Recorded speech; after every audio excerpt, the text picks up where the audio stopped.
मित्रों, भारत की राजनीति की सबसे नई नवेली पार्टी के अजब और अलबेले किरदार, स्वघोषित कट्टर ईमानदार, पूरी तरह दागदार रहकर जेल से बाहर आकर स्वागत धुआंधार करवा रहे हैं। और उन्होंने नई राजनीति की जो नजीर पेश की है, उसकी तुलना भारत की राजनीति में नहीं है। वे इस देश के पहले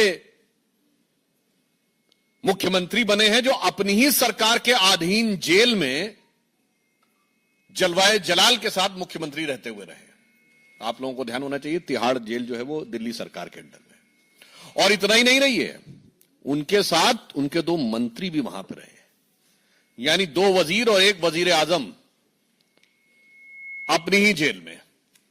उसके बाद उन्होंने पद छोड़ना उचित नहीं समझा, क्योंकि नैतिकता की नई राजनीति स्थापित करने वालों ने आकर नैतिकता की नई निम्नता की सीमा निर्धारित की। और यहां पर मैं बहुत साफ करना चाहता हूं कि जिस भ्रम और झूठ का प्रचार आम आदमी पार्टी के द्वारा किया जाता है, केजरीवाल जी कह रहे हैं कि वो गैर भाजपा मुख्यमंत्री के रूप में जेल में थे, तो मैं उन्हें बताना चाहता हूं, सिर्फ हेमंत सोरेन ही और मुख्यमंत्री जेल में नहीं रहे हैं। हमारी सरकार आने से पहले केजरीवाल जी तो कहते हैं ना बहुत पढ़े लिखे व्यक्ति हैं, तो वो पढ़ाई लिखाई में कुछ याद में भुलाई हो गई क्या? 2008 में मधु कौड़ा झारखंड के मुख्यमंत्री के रूप में जेल में थे। 2006 में शिबू सोरेन झारखंड के मुख्यमंत्री के रूप में जेल में थे। 2000 में करुणानिधि तमिलनाडु के मुख्यमंत्री थे और जेल में थे। 1997 में लालू प्रसाद यादव बिहार के मुख्यमंत्री थे और जेल हुई थी। और 1996 में जयललिता जी को जेल हुई थी। मगर इसमें से किसी ने भी कम से कम इतनी नैतिकता तो निभाई कि जेल में जाने से पहले इस्तीफा दे दिया। केजरीवाल जी, मैंने इतना बता दिया कि ये जेल में जाने का खेल, ये सब गैर भाजपा थे और हमारी सरकारें नहीं थी। भ्रष्टाचार के आरोप में जेल जाने वाले मुख्यमंत्रियों के क्लब और श्रृंखला में तो आप शामिल हो गए, मगर उसमें भी आपने एक नया कीर्तिमान बना दिया कि आप जेल से ही रहकर सत्ता लोलुपता की एक नई नजीर आपने देश के सामने रखी।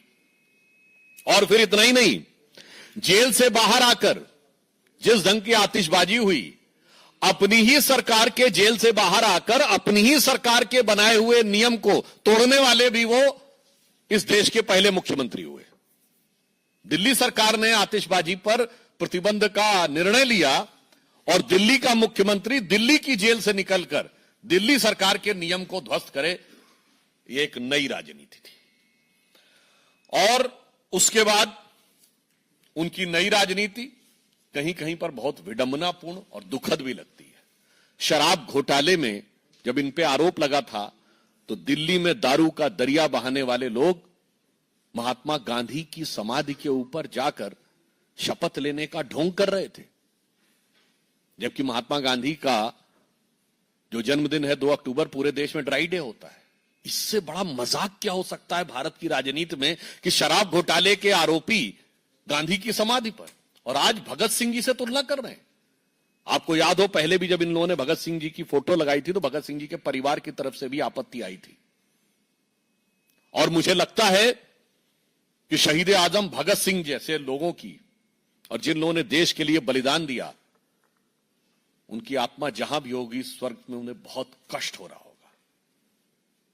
ये वही देश है जिसके लिए राणा प्रताप ने घास की रोटी खाई, जिसके लिए रण में कूदी रानी लक्ष्मीबाई, जिसके लिए भगत सिंह ने फांसी गले लगाई, इसलिए कि एक भ्रष्टाचार का आरोपी गुनहगार आज उनके नाम का उपयोग करे। इसके द्वारा एक सजाए याफ्ता मुख्यमंत्री ने मैं कह सकता हूं कि शहीद आजम भगत सिंह जी की प्रतिष्ठा को धूल में मिलाने का काम किया है। यह आपत्तिजनक है, भर्त्सना योग्य है और पीड़ादायक भी है। फिर मैं पूछना चाहता हूं कि आप बाहर आए हैं तो जेल में रह के तो आपने इस्तीफे की बात की नहीं, बाहर आके इस्तीफा देने की बात क्यों हो रही है? और ये 48 घंटे बाद की बात क्या है? देश और दिल्ली की जनता जानना चाहती है 48 घंटे का राज क्या है, ये 48 घंटे में क्या क्या सेटल करना है। क्योंकि आप देश के पहले मुख्यमंत्री बने हैं जो सर्वोच्च न्यायालय के द्वारा प्रतिबंधित है कि आप कार्यालय नहीं जा सकते, कोई फाइल नहीं साइन कर सकते, जिस मुद्दे में आप आरोपी उस पर बयान नहीं दे सकते। भारत के इतिहास में कोई ऐसा उदाहरण नहीं होगा कि मुख्यमंत्री के ऊपर यह प्रतिबंध हो, उसके बाद भी 48 घंटे किस चीज के लिए चाहिए? सरकारी काम तो कर नहीं सकते, तो कौन सा निजी काम है, कौन सी ऐसी निजी चीज है जिसके लिए आप 48 घंटे की मोहलत मांगने की कोशिश कर रहे हैं? और हम यह भी कहना चाहेंगे, जब केजरीवाल जी ने इस्तीफे की बात की तो हम यह कह सकते हैं कि यह उनके जुर्म का इकबालिया बयान हो गया। यानी आपने मान लिया कि आप पे जो आरोप थे वो इस लायक हैं कि आप पद पे नहीं रह सकते, अर्थात आपके आरोपों की स्वीकारोक्ति है जब आपने त्याग पत्र की बात कही। दूसरी बात, एक और संदेह पैदा होता है कि आप जेल में रह के तो इस्तीफे की बात की नहीं, बाहर क्यों आके की है? और अब कह रहे हैं कि हम मांग करते हैं कि चुनाव जल्दी कराया जाए। कहीं ऐसा तो नहीं चुनावी दंगल में उतरने की जो बात आ रही है वो आपकी पार्टी के अंदर कोई दंगल हो रहा है जिसकी वजह से आपको लग रहा है आप संभालना मुश्किल होगा? ये त्याग पत्र का विषय की आवश्यकता किस विवशता के साथ आई है? दिल्ली की जनता के मन में प्रश्न है कि त्याग पत्र की आवश्यकता किस विवशता के साथ है, क्योंकि जब वो बात कह रहे हैं तो अपनी चरित्र के अनुरूप वो अनर्गल बात कह रहे हैं। आप दिल्ली के मुख्यमंत्री अभी भी हैं, आपका प्रचंड बहुमत है विधानसभा में। यदि चुनाव चाहते हैं तो कैबिनेट की बैठक बुलाइए, असेंबली डिसॉल्व करके डिसोल्यूशन ऑफ असेंबली रिकमेंड कर दीजिए नए चुनाव के लिए। इसमें मांग क्या करना भाई? जिसके पास 70 में 62 एमएलए हैं वो कह रहे मैं मांग करता हूं कि चुनाव किया जाए। यह मांग अपने आप में दर्शाती है कि उनका किरदार अपने आप में कितना विचित्र हो गया है। इसलिए मैं सिर्फ यह कहना चाहूंगा कि केजरीवाल जी का आचरण, व्यवहार और वाणी तीनों इस कदर भ्रम और संदेह के घेरे में हैं कि मैं उनसे कहना चाहूंगा कि याद रखिए, चंद बातें करना और मुतमई होना नहीं अच्छा। चंद बातें करना और मुतमई होना नहीं अच्छा। सियासत आखिरी दम तक सभी को आजमाती है। बहुत गलती की गुंजाइश नहीं होती सियासत में, जरा किरदार हल्का हो कहानी डूब जाती है। और हिंदू धर्म के प्रतीकों का अपमान है, बल्कि उनके मानसिक दिवालियेपन का ऐलान भी है। पीयूष आज तक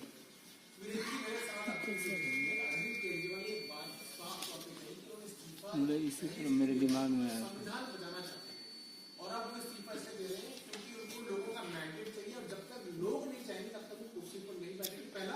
और दूसरा इसमें ऐड ये है कि क्या बीजेपी चुनाव के लिए तैयार है दिल्ली में? मैंने अभी आपसे कहा और माननीय सुधांशु जी ने भी कहा कि जनता अपना फैसला 3 महीने पहले सुना चुकी है और अरविंद केजरीवाल गली गली उस समय भी घूम रहे थे और वो बार बार एक ही बात कह रहे थे कि अगर आप लोग चाहते हो कि मैं जेल ना जाऊं तो आम आदमी पार्टी को वोट दीजिए। तो दिल्ली की जनता ने फैसला सुना दिया, इनको 0 करके भेज दिया। और मैं फिर कह रहा हूं कि अगर इनमें जरा सी भी नैतिकता है तो ये अपने इस्तीफे की बात ना करें, पूरा का पूरा मंत्रिमंडल इस्तीफा दे, नवंबर में चुनाव होते हैं, आज कराएं। जनता इनको जवाब, मैं बता रहा हूं ना जी, हम कह रहे हैं चुनाव की तैयारी इसलिए कह रहे हैं, हमें पता है कि जनता का दर्द क्या है। पूरी दिल्ली की जनता इनसे निजात चाहती है, इनके भ्रष्टाचार से मुक्ति चाहती है। आनंद Pandey, TV 9।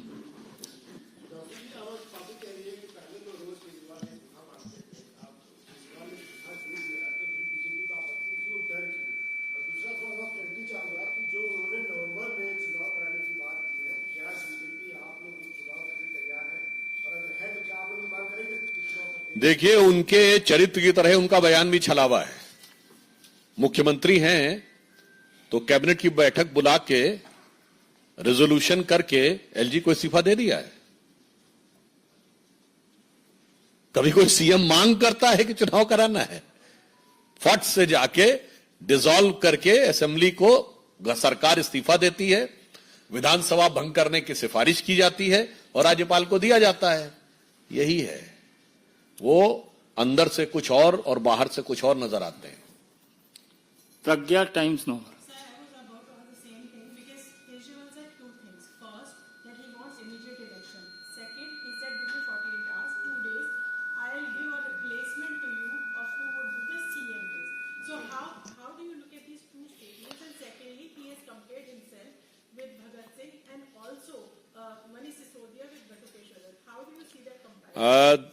This 48 hours time which he has sought is definitely seen as enshrined in a deep mystery, that for which he is trying to find a replacement or trying to do some placements. What Sajdevaji has said. And second thing, it is ridiculous if a chief minister who is having overwhelming majority, more than 90% of MLAs in assembly, if he is having an iota of truth in his intention, what he's saying, then he should call the meeting of the cabinet, resign as chief minister, and the entire cabinet should resign, recommend the dissolution of assembly, and give the letter to LG. If you are not doing this, it means you are trying to. And as far as comparing himself with the great and legendary Krantikaris like Bhagat Singh and Bhatukeshwar Dutt, so I would like, ये तो वो लोग हैं जिन्होंने दिल्ली में उन लोगों के साथ जाके हाथ मिलाया था, उन वामपंथियों के साथ जिन्होंने भगत सिंह जी के लिए आपत्तिजनक अपमानजनक बातें अपनी किताबों में लिखी हैं। वो जेएनयू ब्रांड लोग जिन्होंने भगत सिंह जी को रिवोल्यूशनरी टेररिस्ट जैसे शब्द लिखे हैं सारे क्रांतिकारियों के लिए, पहले उसके लिए माफी मांगे। उन लोगों का साथ आज भी खड़े हैं। कांग्रेस के दौरे हुकूमत में वो बाकायदा वो किताबें प्रिस्क्राइब रही थी। और सुनिए, 2016 में हमारी सरकार आई थी, पार्लियामेंट में यह विषय उठाया गया कि भगत सिंह जी के लिए ऐसी बात कैसे लिखी जा सकती है। जानते क्या जवाब आया था? माफी नहीं मांगी गई थी, कहा गया था नेक्स्ट एडिशन में वो हटा दिया जाएगा। ये था उनके साथ खड़े लोग। तो मुझे लगता है ये उनके किरदार की असली कहानी बयान करता है, जो हम लोगों ने कहा ना कि वो हमेशा वक्त के साथ बदलने का जो कोशिश करते रहते हैं। मुझे लगता है कि ये उसी का एक प्रतीक है। और फिर मैं कह रहा हूं, अगेन आई एम री emphasizing, not only Bharatiya Janata Party, but the entire country feels a pain and agony when such a stalwart and the symbol of Indian nationalism and austerity in the life, Shahid-e-Azam Bhagat Singh, is a person who is under allegation, and he has been considered as a prima facie suspect and culprit by the Supreme Court because he has been barred, and he tries to compare it. This gives a pain.